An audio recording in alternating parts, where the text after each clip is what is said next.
You may want to apply filters to your sources in order to make corrections to them, or perhaps it's for a more creative use. In order to apply a filter, all you need to do is select the particular source, as I have done here, which is caller 1, which is my QuickLink Studio caller. Come down to filters.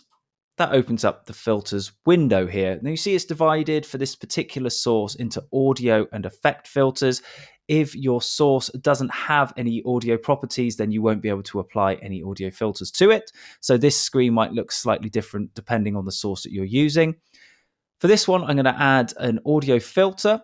So I can either click the plus icon here, or I can right click within the box, come down to add. I'm just going to add noise suppression on this one. You can give it a name if you want to, then just click OK.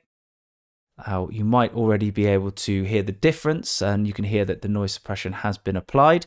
Now you can also apply effect filters down here. So if I right click in the effect filters box, come down to add, you see we've got loads of different options available here. So this can be anything from 3D transform, which is really creative stuff, to color correction, color grading. You've got your keying in here as well if you're using green screens or anything like that. So we've got Luma key down there.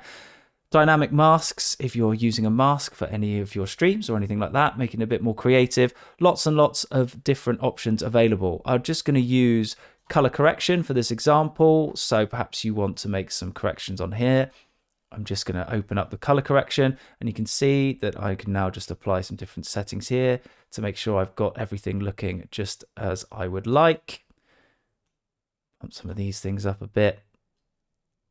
And if you find that you've gone wrong, you can literally just click defaults, and there you go, you're back to normal. And you can remove this as well if you decide that you don't actually need to do any color correction, you don't want this filter on. Just click the minus, click yes, and that has now gone from there.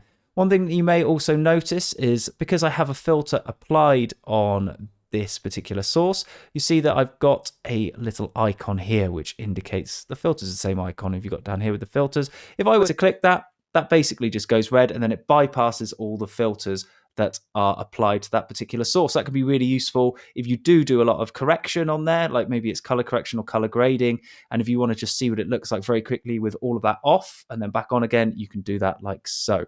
I can just put that back on again, and then my noise suppression is back on. So that's a very quick example of how to use filters in your QuickLink Create production. Thank you for watching. You can access other instruction videos on our YouTube channel or by navigating to support.quicklink.tv.